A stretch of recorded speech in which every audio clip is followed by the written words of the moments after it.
Confident ಗ್ರೂಪ್ನ ಮುಖ್ಯಸ್ಥ CJ Roy ಆತ್ಮಹತ್ಯೆ ಕೇಸ್ಗೆ ಸಂಬಂಧಪಟ್ಟಂತೆ ಎಸ್ಐಟಿ ಅಧಿಕಾರಿಗಳ ತನಿಖೆ ಚುರುಕಾಗ್ತಾ ಇದೆ.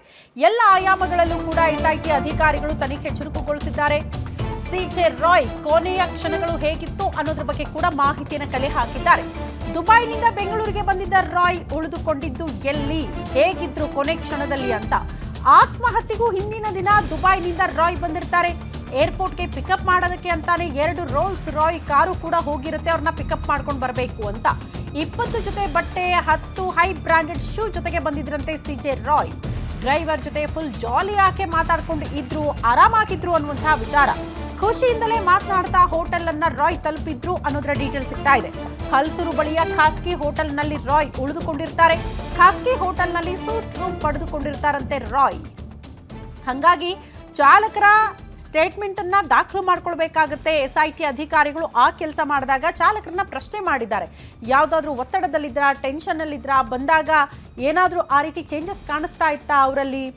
ಯಾವಾಗಲೂ ಇರೋದಕ್ಕಿಂತ ಈ ಆತ್ಮಹತ್ಯೆ ಆಗಿರುವ ಹಿಂದಿನ ದಿನ ಆ ಕೊನೆಯ ಕ್ಷಣಗಳು ವೆರಿ ಇಂಪಾರ್ಟೆಂಟ್ ಆಗುತ್ತೆ. ಏನಾದ್ರೂ ಒತ್ತಡ ಇದ್ದಾಗ ಅವರ ಮುಖಚಹರೆಯಲ್ಲಿ ಅದು ಗೊತ್ತಾಗ್ತಾ ಇರುತ್ತೆ. ತಮ್ಮ ಆಪ್ತರ ಜೊತೆಗೆ ಹೇಳ್ಕೊಂಡಿರ್ತಾರೆ, ಜೊತೆಗಿದ್ದವ್ರಿಗೂ ಕೂಡ ಗೊತ್ತಾಗಿರುತ್ತೆ ಕೆಲವೊಂದು ಟೈಮ್.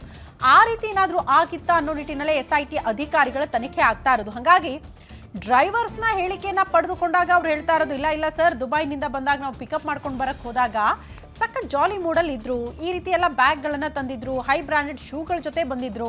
ಹಾಗಾಗಿ ಯಾವುದೇ ರೀತಿಯ ಒತ್ತಡ ಕಾಣಿಸ್ಲಿಲ್ಲ, ಆರಾಮಾಗಿ ಕೂಲಾಗಿ ನಮ್ಮ ಜೊತೆ ಮಾತಾಡ್ತಾ ಎಂಜಾಯ್ ಮಾಡಿಕೊಂಡೆ ಅವರು ರೂಮನ್ನ ತಲುಪಿದ್ರು ಅನ್ನುವಂತಹ ವಿಚಾರವನ್ನ ಚಾಲಕರು ಹೇಳಿದ್ದಾರಂತೆ. ಅಲ್ಲಿಗೆ ಯಾವುದೇ ರೀತಿಯ ಒತ್ತಡದಲ್ಲಿ ಇರಲಿಲ್ಲ ಸಿಜೆ ರಾಯ್ ಅನ್ನುವಂತಹ ವಿಚಾರ ಡ್ರೈವರ್ಸ್ ಇಂದ ಕೂಡ ಗೊತ್ತಾಗ್ತಾ ಇದೆ. ಅಲ್ಲಿಗೆ ಸಿಜೆ ರಾಯ್ ಅವರ ಆತ್ಮಹತ್ಯೆಗೆ ಹಾಗಾದ್ರೆ ನಿಜವಾಗ್ಲೂ ಕಾರಣ ಆಗಿದ್ದಂತಹ ವಿಚಾರ ಏನು, ಯಾವ ರೀತಿಯ ಒತ್ತಡ ಆಗಿತ್ತು, ಯಾರಿಂದ ಒತ್ತಡ ಇತ್ತು, ಇದೆಲ್ಲ ಆಯಾಮಗಳಲ್ಲೂ ಕೂಡ ತನಿಖೆ ಮಾಡ್ತಾ ಇರುವಂತಹ ಎಸ್ಐಟಿಗಳಿಗೆ ಸಾಲು ಸಾಲು ಸವಾಲುಗಳು. ಕಾರಣ ಏನೇ ಹೋದ್ರೂ ಕೂಡ ಚಿಕ್ಕ ಸುಳಿವು ಕೂಡ ಸಿಗ್ತಾ ಇಲ್ಲ ಆತ್ಮಹತ್ಯೆಗೆ ಸಂಬಂಧಪಟ್ಟಂತೆ ಅಂತ. ಹಾಗಾಗಿ ಐಟಿ ದಾಳಿಗೆ ಹೆದರಿ ಆತ್ಮಹತ್ಯೆ ಮಾಡ್ಕೊಂಡ್ರ, ಐಟಿ ಅಧಿಕಾರಿಗಳ ಒತ್ತಡ ಇತ್ತಾ, ಅಥವಾ ಬಿಸ್ನೆಸ್ ಅಲ್ಲಿ ಏನಾದರೂ ಲಾಸ್ ಆಗಿತ್ತಾ, ಈ ಆಯಾಮಗಳಲ್ಲೂ ಕೂಡ ತನಿಖೆ ಮಾಡ್ತಿದ್ದಾರೆ.